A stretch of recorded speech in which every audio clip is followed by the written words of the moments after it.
तुम्हा सर्वांच्या अंतरंगात वसलेल्या परमात्म्याला अत्यंत भक्तिपूर्वक अभेद्य भावनेने नमस्कार नमस्कार नमस्कार. जय सच्चिदानंद. खूप श्रीमंत असूनही अनेकांना अंतरंगातलं सुख नाही, बाह्य सुख आहे. बाहेरून बायको चांगली आहे, पैसा भरपूर आहे, गाडी आहे, बंगला आहे, पण जर कोणी अपमान केला तर दुःख.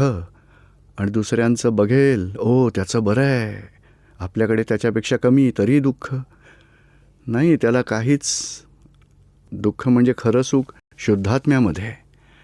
आपला अभिप्राय दादाजींच्या ज्ञानामुळे बदलला आणि ही जागृती मिळाली. शुद्धात्म्याचं सुख आता ह्या ज्या ग्रंथी आपल्याकडे आहेत, मानाची ग्रंथी, लोभाची ग्रंथी, विषयाची ग्रंथी, मोहाची ग्रंथी, ह्या ग्रंथींना आता ज्ञानामध्ये राहून समभावाने पूर्ण करायचं आहे, निकाल करायचा आहे. ही ग्रंथी तुटेल, मग तेवढं आतमध्ये अनंत सुख अनुभवास येत राहील. ह्या सुखाचा अभिप्राय आता रिलेटिव्हमध्ये हे चांगलं, जरा दुःख आलं तर ज्ञानानं ते सॉल्व करायचं आहे. आणि दुःख आलं तर म्हणणार चला आपण टी व्ही बघायला बसू, मग सुख वाटेल. बाहेर फिरायला गेलो तर सुख येईल. काही चांगलं जेवण जेवायचं तर हॉटेलमध्ये जायचं आणि जेवून मग झोपायचं म्हणजे सुख आहे. हे बाहेरचे उपाय संयोग मिळाले की आपली जागृती इथेच राखायची आहे. कोणतंही दुःख आलं तर ते ज्ञानाने सॉल्व करायचं, 5 आज्ञांनी सॉल्व करायचं. आणि आज्ञेनेच जेवढं बाहेर दुःख आहे, म्हणजे जर कोणी अपमान केला, कधी मनमानी नाही झाली,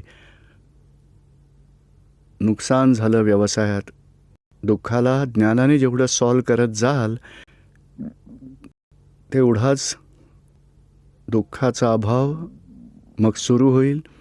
जेवढ्या त्या ग्रंथी तुटत जातील तेवढा सुखाचा, सद्भावनेचा अनुभव यायला लागेल.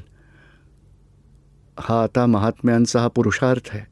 सच्च सुख तर समजलं आहे. माझा शुद्धात्मा हाच अनंत सुखाचं धाम आहे, अनंत परमानंदी आहे. मग सुख कोण येऊ देत नाही. बाहेरून तुम्ही जर सुख घेत असाल तर ते आतल्या सुखाचा अनुभव प्रकट नाही होऊ देत. ग्रंथींमुळे वृत्ती या बाहेर आकर्षित होतात आणि बाह्य सुख घेत राहतात. खाण्यात, फिरण्यात, विषय विकाराची दृष्टी, मान अपमानातून मान मिळाला तर आनंदी आनंद, प्रॉफिट लॉसमध्ये प्रॉफिट झाला तर खुश. मोहसुद्धा आहे. माझा मुलगा असा असायला हवा, माझी मुलगी अशी असायला हवी, माझा नवरा असा, माझी बायको अशी, तेही मोहाचं स्वरूप. आणि तिकडे जोवर ह्या ग्रंथींद्वारे 5 इंद्रियांचं सुख मिळतं आहे, सुखात आहे, तोवर आतल्या सुखाचा अनुभव येऊ देणार नाही. आपल्याला आत्म्याच्या स्पष्ट अनुभवापर्यंत पोचायचं आहे.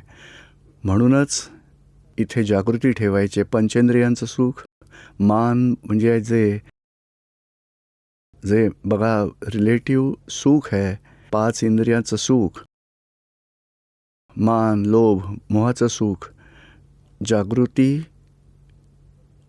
ते जागृती नसताना ते नाही सुटणार. असं नाही का आपलं तुटून गेलं. जागृती तर ठेवावी लागेल. कोणतंही दुःख आलं की आपली अडचण असते किंवा आपली ग्रंथी असते, त्या रिलेटिव्ह सुखाकडे वृत्ती मग त्या निघून जातात. तिथेच जागृती ठेवायची. तप करायचं आहे, अंतरतप. आणि जेवढं अंतरतप कराल, खरं तर तिथे रिलेटिव्हमधलं दुःख आहे, तिथेच तप पण आहे. अपमानामुळे, नुकसानामुळे कधी आक्षेप झाला, भोकवटा, आणि ते ज्ञानाने सॉल्व करत गेलो तर मग अनुभवाचे अंश वाढत जातील. दादाजी म्हणायचे, आम्ही एकही रिलेटिव्हमधलं सुख,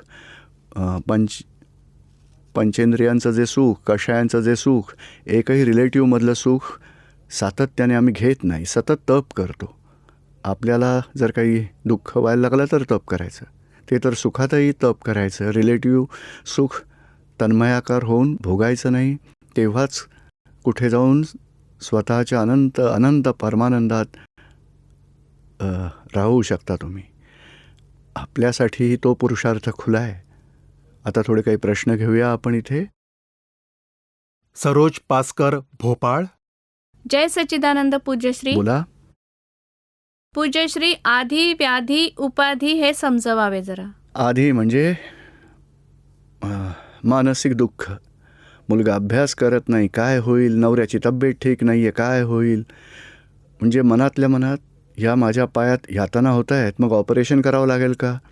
सर्दी खोकला ताप आला आहे, करोना झाला तर? म्हणजे मानसिक दुःख. शरीराला काही झालं की मनात व्याधी उत्पन्न होत राहतात. चिंता जे करतात त्यांना मानसिक दुःख, त्यालाच आधी म्हटलं जातं बघा. आणि व्याधी म्हणजे शारीरिक दुःख. पाय दुखतोय, तब्येत बिघडली आहे, किंवा आपल्याला आता शरीराला भूक लागली, ती व्याधी. खूपच तहान लागले, पाणी मिळत नाही आहे, तरी व्याधी आहे. आणि बाहेरची ती उपाधी म्हणजे कोणी अपमान जर केला, कोणी भांडण केलं किंवा ॲक्सिडेंट झाला, बाहेरून उपाधी आली. म्हणजे आधी व्याधी उपाधी, तर त्या तिन्हींना टच होईल. फाईल 1ला सरोजला तुम्ही शुद्धात्म्यात राहायचं आहे. आधी व्याधी उपाधीमध्येही ज्ञानाने तुम्ही समाधीत तर राहू शकता. होय पूज्यश्री, सामायिक नाही होत अजिबातच. काही हरकत नाही. प्रतिक्रमण होतं की नाही? प्रतिक्रमण होते, पण एकदम नाही करू शकत हो, बसून. मग तुम्ही कोणाला जर दुःख दिलं असेल तर तेवढं तरी सुधारा. आणि दुसरं, पुढे नंतर यायला लागेल जागृती, वाणीने आचरणाने. मनातही जर कधी आलं असा हा आहे, तसा तो आहे, आणि भाव बिघडले, तर त्या सगळ्यांसाठी प्रतिक्रमण चालू करा. होय. जय सच्चिदानंद. ओली मिश्रा, उज्जैन. पूज्यश्री, बाहेरच्या जगात ॲडजस्ट करताना खूप त्रास होतो. मग त्या इमोशनल ब्लॅकमेलिंगला कसे हँडल करू शकतो? अशा वेळी आपल्यावर त्याचा परिणाम होऊ द्यायचा नाही. कोणी इमोशनल ब्लॅकमेलिंग करायला लागलं तर आपण स्थितप्रज्ञ राहायचं. कळत असतं की आपल्यावर चुकीच्या पद्धतीने प्रेशर टाकतोय. तो शुद्धात्मा आहे, मी शुद्धात्मा आहे. फाईल निर्माण झाली, समभावाने निकाल करायचा आहे. आणि आतून जेवढा परिणाम होणार नाही बघा. आणि काही बोलायचं असेल तर बोलू शकतो, अगदी परिणाम न होऊ देता, भोगवटा येऊ न देता. आपल्यावर त्याचा परिणाम झाला तर कोसळणार, मग त्याचं काम झालंच. त्याला जे हवं आहे, त्याला जे करायचं आहे ते केलं त्याने, मग त्याने केलं आहे. जेवढा आपण आपल्यावर परिणाम होऊ देणार नाही तेवढे त्याचं ब्लॅकमेलिंग करणं फासणार आहे. समजा समोरचा काहीतरी सिच्युएशन क्रिएट करत असेल आणि हवे ते आपल्याकडून करू पाहत असेल, आणि आपण म्हणजे आपल्याला समजलं की हा याचा उद्देश काय आहे, आणि तो उद्देश आपल्यासाठी या फाईल 1साठी नुकसानकारकच असणार आहे. खूप काळापासून असे घडते, हाच अनुभव येतोय. मग समोरचा माणूस वैतागून जातो आणि मोस्ट ऑफ द टाइम तो इरिटेट होतोच. तो आपल्यासाठी किंवा फाईल 1साठी निगेटिव्ह सर्कमस्टन्सेस बनवतो. पण अशा परिस्थितीत कशा होतो आपल्याला आतून ना, आता तो चुकीचा वागतोय, इमोशनल ब्लॅकमेलिंग आपल्यावर चुकीच्या पद्धतीने तो प्रेशर टाकतोय. मग आपण का त्याचा परिणाम करून घेऊन भोगवटा येऊ द्यायचा? आपण स्थिर राहायचं. बाबा, तुझं काही म्हणणं असेल तरी ते पॉसिबल नाही, माझी अडचण आहे, मला नाही करता येणार, बघा सॉरी. आरामात स्थिरतेने बोला. त्यातसुद्धा जेवढं स्थिर आपण असू तेवढं तो ठीक, त्याला तोच पडेल खाली. त्यामुळे आपोआप रिॲक्शनमध्ये जोर कमी होईल. आपल्याकडून आपण स्थिर राहायचं. आणि समजा घरातली व्यक्ती आहे आणि काही आपला व्यवहार ज्याने नुकसान होणार नाही, होणार आपलं तेवढा आपला सपोर्ट करायचा. बाकी चुकीच्या पद्धतीने काही करू पाहत असेल तर आपण नाही, शक्य नाही, सॉरी म्हणून आपण बाजूला व्हायचं किंवा दुसरा पर्याय निवडायचा. जय सच्चिदानंद. थँक्यू. पूज्यश्री, माझे 2 प्रश्न आहेत. पहिला प्रश्न आहे, इतरांना आपल्याकडून मनवचन कायेने दुःख न व्हावे असा व्यवहार करत राहताना थकून जायला होतं आणि निराशा येते की वाटतं की प्रत्येक व्यक्ती मूर्ख समजून दुरुपयोग करून घेत आहे. तेव्हा आपण प्रज्ञेमध्ये कसे राहायचे? हे मी करते असं म्हणताय ना, तेव्हा सगळा दुरुपयोगच आहे. आपण काही करायचंच नाही, आपण शुद्धात्म्यात राहायचं आणि फाईल 1ला सांगा की ही फाईल आहे, व्यवहारानुसार समता भावनेने व्यवहार पूर्ण करा. फाईलचा समभावाने निकाल करायचा आहे. आणि व्यवहारामध्ये दुःख होऊ नये ती आपली भावना आहे. पण दुःख दिलं गेलं व्यवहारानेच नाही तर आग्रहाने, अपेक्षेने, अभिप्रायाने, यामुळे दुःख होणारच. कषायामुळे दुःख होतं. म्हणून कषायविरहित वाणीने बोलायचं आहे, व्यवहार करायचा आहे, नाही का. त्या ताई म्हणाल्या ना, इमोशनल ब्लॅकमेलिंग करतात. आपण स्थिरतेने, स्थिरता म्हणजे कषायरहित दशा. मी काय करू, मी किती करू, बस मी तर थकले, त्यांचं तर तुम्ही माझा फक्त दुरुपयोग करून घेताय, म्हणून इमोशनल झाला तर ते कषाय. नाही, त्यावेळी नाही राहत. नंतर वाटतं की थकून नाही जातो बघा, इतरांना सांभाळता करता भावनेनेच थकणं होतं. म्हणजे आपला काही अहंकार असेल, करतेपणा आहे, त्यामुळेच थकावट होते. नाहीतर करू द्या ना त्याला, आपण भाव पकडून ठेवायचा आहे. बघा, सांगितलं ना, 12व्या मजल्यावर जायचं तर बटन दाबावं लागतं 12व्या मजल्याचं. आपल्याला लिफ्ट उचलून नाही घेऊन जायची आहे. म्हणून तीच भावना लक्षात ठेवा. फाईल आहे, समभावाने निकाल करायचा आहे. आणि व्यवहारामध्ये कोणालाही दुःख होऊ नये. आता दुःख कोणत्या कारणाने होतं? तोंडून जर वाईट शब्द बाहेर पडले तर दुःख होईल. आपण कशाचा आग्रह धरला तर दुःख होईल. काही आक्षेप घेतला तर दुःख होईल. तेवढं नक्की सुधारा आणि बोला त्याविषयी. काही बघा, हे असं होत आहे, असं जर घडलं तर हा परिणाम होईल, ते आम्हाला पसंत नाही, म्हणून हा असा व्यवहार करणं योग्य नाही. किंवा सांगून बघायचं की असं करावं लागेल, तुम्हाला त्रास होत असेल तर माफी मागते, पण त्यामुळे काम बिघडत आहे, सगळ्यांनाच प्रॉब्लेम येत आहेत, म्हणून तुम्ही असं काम पूर्ण करा प्लीज. प्लीज म्हणा, माझी विनंती आहे, माझा व्ह्यू पॉईंट आहे, माझा आग्रह नाही, हे झालं तर चांगलं होईल. म्हणजे व्यवहार गोड बोलून काम करत राहा. त्यामुळे समोरच्याला दुःख होणार नाही. पॉईंट ऑफ व्ह्यू कळेल त्यांना, व्यवहारही पूर्ण होईल. होय. दुसरा प्रश्न आहे गुरुजी, पूज्यश्री. नोकरी करताना जर समोर काही चुकीचे घडत असेल तर ते बघून विरोध केला तर त्याचा वेगळाच परिणाम होतो. पण तसे नाही केले तर देशसेवा न केल्याचा दोष लागू शकतो. अशा स्थितीत काय करायला हवे? समभावाने निकाल. आता सोडा हे चांगलं वाईट, समभावाने निकाल करा. चुकीचं वागणारा तसं वागून जातो, दुसऱ्याला साथ देतो. म्हणून आपण प्रार्थना करू, वितराग राहायचं.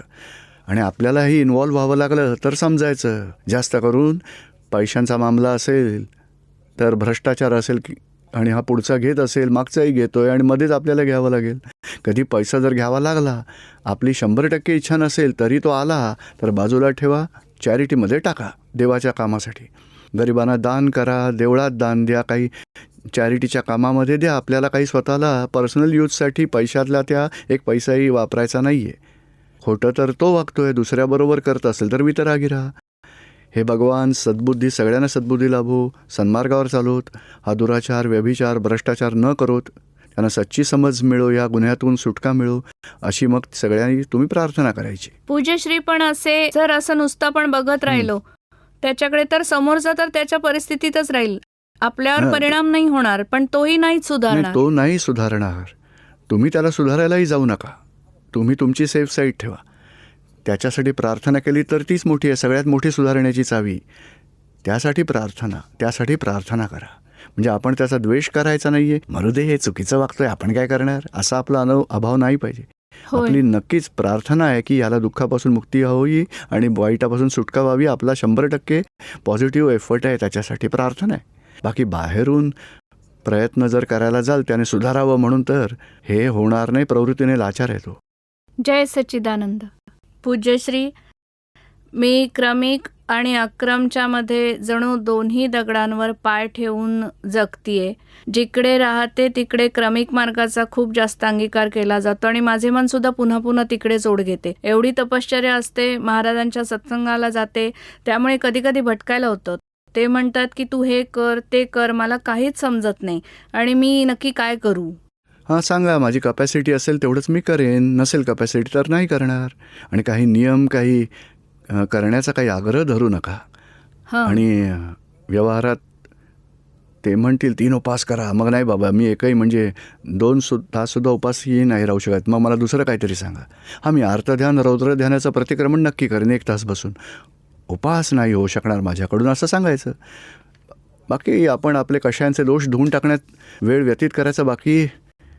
आणि शरीरात जे शक्य आहे, तुम्हाला वाटत असेल तर करा आरामात, त्यामुळे तब्येत चांगली राहील. बाकी पुण्य कमवायला आणि मोक्षासाठी काही कामी नाही येणार. बरं. मोक्षासाठी तर आत्मज्ञान आणि आत्मजागृती आणि कषायरहित दशा, आर्तध्यान, रौद्र ध्यानाचं प्रतिक्रमण, तेच मोक्षासाठी कामी येईल. जय सच्चिदानंद. पूज्यश्री, बोला. भारती मंगलानी इंदोरहून. बोला. पूज्यश्री, मला विचारायचे होते की प्रकृतीचे रक्षण करणे म्हणजे काय असते, थोडे डिटेलमध्ये मला जाणून कोणी घ्यायचे काही होते. जर चूक काढली, असं का केलंस तू, दुसऱ्यांशी असं नाही वागायचं, मी केलंच नाही, मी असं म्हटलंच नाही, असं म्हणतात ना लोक. हा, म्हणजे प्रवृत्तीचं समर्थन, रक्षण केलं. काही तुटलं फुटलं घरामध्ये, मग विचारलं कसं, अरे कसं काय तुटलं, माहीत नाही, चुका झाकायच्या, दाबून टाकायच्या.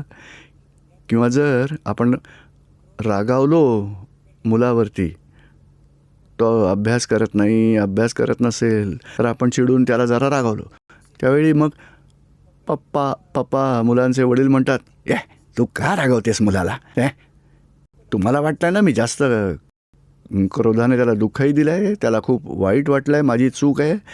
पण जेव्हा ते म्हणतील की हे असं करू नकोस, तेव्हा मग बघा मी जास्त रागवत नाही, तो अभ्यास करत नव्हता म्हणून सांगावं लागलं, बाकी असं तर थोडं बोलायला हवं, तुम्ही तर काही बोलत नाही, मलाच बोलावं लागतं, कितीही सांभाळू मी.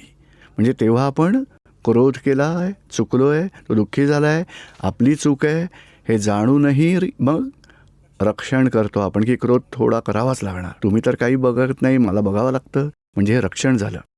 असं साऱ्याच गोष्टीत हा क्रोध आहे, मान आहे, लोभ आहे, कपट आहे, मोह आहे, साऱ्या बाबतीत रक्षण होतच असतं. तोच दोष आहे प्रवृत्तीमधला, कषायांचा.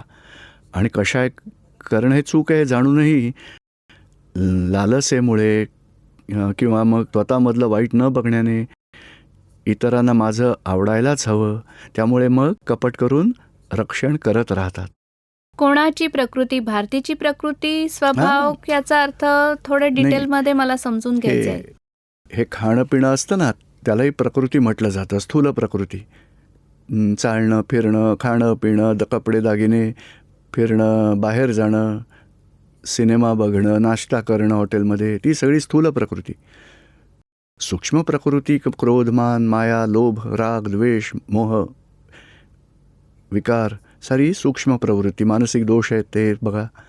आणि ती प्रकृती, त्यात आता तुम्ही बघा, घरात तुमचं स्वतःचं किचन आहे म्हणून तुम्ही बनवू खाऊ शकता, त्यामुळे फार काही अडणार नाही आहे. क्रोध, मान, माया, लोभाचं रक्षण केलं नाही, मला तर म्हणजे जास्त असे नडेल. वाटते की काही कमी आहे, म्हणजे मला हे जाणून घ्यायचं आहे, अनालिसिस केव्हापासून नाही, चालू आहे पण पत्ताच नाही लागत की नाही, काय आता आहे काय करा, प्रकृती. दादाजींची दादावाणी आहे, अहंकाराचं रक्षण, प्रवृत्तीचं रक्षण, दोषांचं रक्षण, उपराणा, अशा 3-4 दादावाणी आहेत, नक्की वाचा. निर्माणची कॅसेट आहे, जरूर पहा. प्रकृती म्हणजे काय, जो काही व्यवहार होतोय, कोणी सांगितलं तू हे का काम केलं, सांग, नको होतं करायला, नाही, किंवा म्हणेल की तू हे केलंस, खूपच चुकीचं काम केलं आहेस, तर बघा तुम्ही माझी चुकी काढू नका, तुम्ही तुमचं बघा, असं बोलला तर स्वतःच्या प्रवृत्तीचं रक्षण.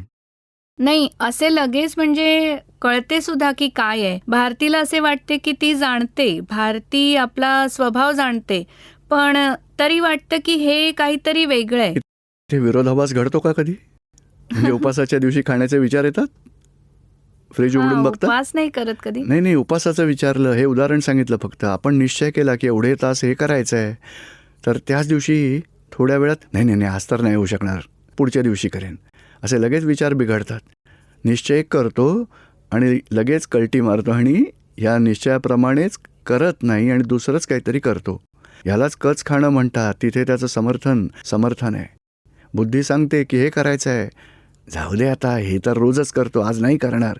बघा, आता निश्चय केला की आजच्या दिवसात एक चांगलं सामायिक करायचं आहे, हे करायचं आहे, ते करायचं आहे, मग ज्ञानात राहायचं आहे, निश्चय निर्दोष पाहायचे, थोड्या वेळाने दूर होणार निश्चयापासून. जाऊ दे आता, एवढं तर नाही होऊ शकणार, उद्या बघू, बाकीचं टाळलं सगळं, म्हणजे उघडून टाकलं. प्रवृत्ती कशा जास्त होतात, लालसा वाढत जाते आणि मग आपल्या ध्येयानुसार न चालता हे आपल्याला वेगळ्याच मार्गावर घेऊन जातात. पूज्यश्री, एक आणखी गोष्ट मला म्हणजे भारतीला असे वाटते की पूर्ण म्हणजे संपूर्ण समर्पण जे आहे ज्ञानी परमज्ञानीसाठी असायला हवे, तर त्यात थोडी उणीव आहे. म्हणजे काय आहे की म्हणजे एकदम आतून पूर्ण आहे, नाही, सर्वस्वी आहे, परम नाही, हरकत विनय नाही. आहे, सर्व काही आहे, म्हणजे आतून असे वाटते की मला हवे ते पूर्ण असे बघा समर्पण हवे कुठे की कुठे तो बस. स्वच्छंदीपणा येतो आणि कुठे कर्तेपणा येतो, कुठे मनमानी करतोय, दुराग्रह करतोय, ते चेक करा. सारा सारा ती सगळं जागृती ठेवा. अनालिसिस 24 तास हा सामायिक बस. चालत असते असं, नाहीतर पण वाटतं दादाजींकडे काही शक्ती उणीव मागा. आहे. दादाजी माझ्यामध्ये ज्या उणीवा आहेत त्या मला दिसू दे, मी जागृत राहावं. ओके, जय सच्चिदानंद. मी ऋषभ शास्त्री होशंगाबादहून. हां. पूज्यश्री, माझा प्रश्न असा आहे, मी 2007 मध्ये ज्ञान घेतलं होतं. हं. समभावात राहण्याचा प्रयत्न करतो, परंतु समोरचा समभावात राहत नाही.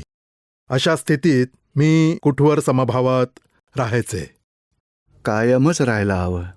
आणि समोरचा विषमभावाने वागत असेल तर आपण डिस्टर्ब व्हायची गरज नाही. आणि ऋषभशास्त्री जरी डिस्टर्ब झाले तरी तुम्ही समभाव ऋषभबाबत राखा. ऋषभ समभावात राहा. नसेल राहता येत आणि ऋषभकडून इकडे तिकडे काही झालं, तुम्ही समभावात राहा. ऋषभने वाईट जरी केलं तरी अभाव नको. ऋषभने चांगलं केलं तरी भाव नाही, अभाव नाही. पण बघा, ऋषभला येतील भाव.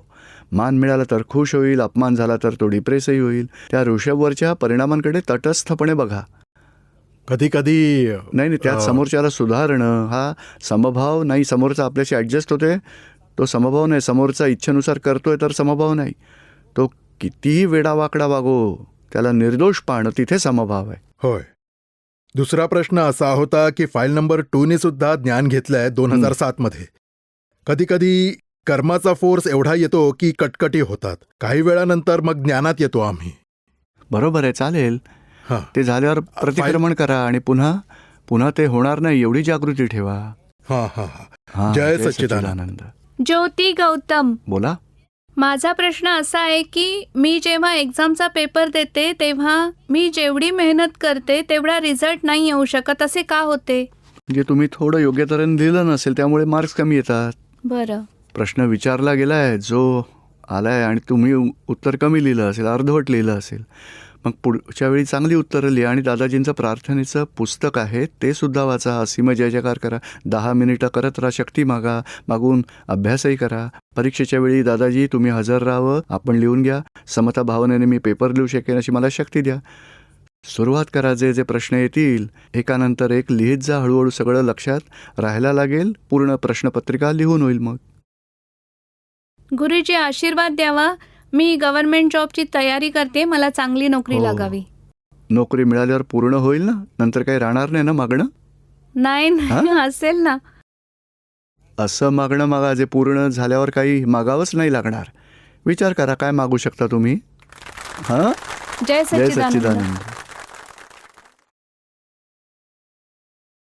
पूज्यश्री, मला असे विचारायचे आहे की जेव्हा मी चरणविधी करते त्या चरणविधी मला असं वाटतं की म्हणजे चरणविधी जेव्हा नाही होत तेव्हा असं वाटतं की काहीतरी हरवलंय, खूप काही सारं नुकसान झालंय असं मला वाटतं. आणि चरणविधी होतो त्यानंतर खूप चांगले म्हणजे खूप संतुष्ट वाटतं. आणि ह्याशिवाय म्हणजे सामायिक प्रतिक्रमण वेगळे दुसरे काही नाही होत. म्हणून आपण काहीतरी मार्गदर्शन करावे ज्यामुळे आणखी मी पुढे जाईन. चरणविधी तर अवश्य करा. बाकी शक्यतो नमस्कार विधी, 9 कलमं, शुद्धात्म्याची प्रार्थना असेल, शक्य ते पूर्ण करा. संपूर्ण चरणविधीत नमस्कार विधी 40 नाही तर 5 वेळा सिमंदर स्वामींना नमस्कार. बाकी सर्वांना एकदा शक्यतो पूर्ण करा. होय होय पूज्यश्री, मी तर 45 खूप मिनिटं आहे. एवढा पूर्ण करते खूपच छान. चरणविधी. आणि आता विधी झाला. विधी, वांचन, सामायिक प्रतिक्रमण. मग सामायिक जरा पेंडिंग ठेवा. प्रतिक्रमण साऱ्या दिवसात कोणाला दुःख दिलं गेलं, कुठे भाव बिघडले, तेवढं प्रतिक्रमण करायचं. हे 2, 5, 10 प्रसंग असतील असे. आपण सूक्ष्मात मनातल्या मनात बाहेर स्थूल व्यवहार करून करायचं प्रतिक्रमण नाही. आतून करायचं आणि अर्ध्या मिनिटाच्या आत, सेकंदात, 5-10 सेकंदात होईल ते प्रतिक्रमण ते करायचं. आणि तिसरं, वाचन थोडं VCD पहा निरुमांची, किंवा मग एखादं दादाजींचं पुस्तक वाचत राहा. ॲटलिस्ट 2, 5, 10 पानं तरी रोज वाचायचेत. कमीत कमी त्याचा अभ्यास. पूज्यश्री. म्हणजे काय की एखाद्या सकाळी, आणि तेही नसेल शक्य तर एक एनर्जायझर येतं. हिंदी, मराठी, इंग्लिश 3 येतात वेगवेगळ्या विषयांवर. शिवाय दादाजींचं आप्तसूत्रही येतं. म्हणजे असं काही थोडंसं जरी सत्संगाचे 10-15 मिनिटांचे, अर्ध्या तासाचे मिळाले तरी त्यातून विचार शक्ती, दादाजींच्या ज्ञानाच्या गोष्टी आत्मसात करायची खूप मोठी संधी मिळेल तुम्हाला. म्हणजे हे काय की अज्ञानता पूर्ण मागील जन्मांपासून अज्ञानच घेऊन आलो आहे. आता ज्ञान, वाणी आणि सत्संगाच्या आधारे अज्ञानता कमी होत जाईल, ज्ञानाची कमाई व्हायला लागेल. जय सच्चिदानंद पूज्यश्री. आणि मला अजून एक विचारायचे की म्हणजे कधीतरी वाणी खूप जास्त कठोर बाहेर पडते माझ्याकडून आणि दुसऱ्यांना दुःख होते, पण मला तर असे वाटते की मी काहीच नाही चुकीचं बोलले. तर काहीतरी मग आपण म्हणजे आग्रही वाणी असेल, काही अभिप्राय ठेवून वाणी बोलत असाल, काही आक्षेप घेऊन बोलत असाल, आता अपेक्षा ठेवून बोलत असाल तर चेक करा. आणि सामायिकमध्ये हेच तुम्ही सांगायचं, वाणी बाहेर पडली आणि दुःख झालं म्हणून त्याचं प्रतिक्रमण करायला हवं, म्हणजे करून घ्यायला हवं फाईल 1 कडून, शारदाकडून. आणि कशामुळे ही अशी वाणी बाहेर पडली, आणि बसून नसेल करताय तर थोडा अभ्यास करा आणि नंतर आराम करायला गेला दुपारी किंवा रात्री तर मग 5 मिनिटं विचार करा की कशामुळे असे शब्द बाहेर पडले, ज्यामुळे समोरचा डिस्टर्ब झाला, माझी चूक कुठे झाली, कोणते शब्द मी वापरायला हवेत, इतर लोक कसे बोलतात, समोरच्याला दुःख होत नाही, माझे शब्द का समोरच्याला दुःखदायी वाटतात, का आतून काही अभिप्राय होता, आग्रह होता, अपेक्षा होती, काय होतं, काय अभ्यास करा. निरीक्षण, अनालिसिस करणं तोच सामायिकचा भाग आहे. हा पूज्यश्री, हेच समजत नाही की चूक कुठे नाही, झाली. हरकत नाही. मग आता प्रतिक्रमण करून शक्ती मागा. दादाजी अशी चूक न व्हावी, पुन्हा पुन्हा शक्ती द्यावी. समोरच्या फाईलचा मनाने समाधान व्हावं अशी वाणी बोलण्याची शक्ती द्या. आहे ना वाणी बोलण्याच्या आधीचा विधी, हां तो करायचा, जय प्रतिक्रमण सच्चिदानंद. करायचं.